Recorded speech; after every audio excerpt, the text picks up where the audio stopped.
10-year anniversary. U.S. involvement in Iraq? That's right, this month marks 10 years since we invaded Iraq, Americans. Special Inspector General for Iraq Reconstruction, Stuart Bowen, made his final report to Congress to celebrate our anniversary, and he was pretty clear about whether or not any mission was accomplished. He said, not enough was accomplished for the size of the funds expended. Shocker, I know, right?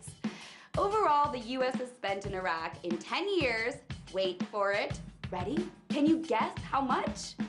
$767 billion. That translates to over $200 million a day. $200 million a day trying to make a foreign country in the Middle East be our slave. Here we are squabbling over providing our own citizens health care and retirement income and basic necessities. But for the past 10 years, we've been spending $200 million a day in Iraq. That's not cool, man. And the worst part is, Iraq is nowhere near being our slave. It's not anyone's slave, with near daily bombings, infighting, and government corruption all over the place. A quarter of the country's 31 million people lives in poverty. Electricity and clean water are not something everyone enjoys there. So where do the $200 million a day go? Here are a few examples.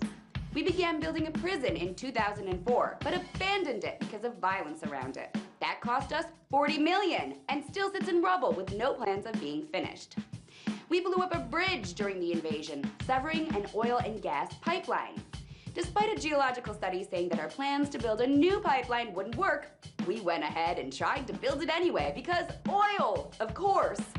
We spent $75 million making it, and then another $29 million when it failed, just like the study said it would. We also spent tens of millions of dollars on kickbacks and other fraudulent activities that resulted in the criminal convictions of 22 people. Because of course there's going to be fraud when millions of dollars are being spent overseas with heaps of bureaucracy to cover up where everything is going. $200 million a day.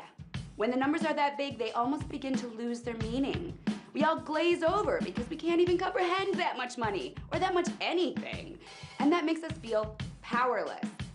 And that's when they get us. That's when they really go to town screwing us. When we're glazed over. That's when the crooked get rich. Not the Iraqi people, not we the taxpayers. We just get screwed. So it's pretty fitting that the traditional gift for a 10-year anniversary is tin. Because right now we could all use a little tin for the tin cups we'll need to rattle around whatever change we have left of our tax dollars. Tonight, let's talk about that by following me on Twitter @TheResident.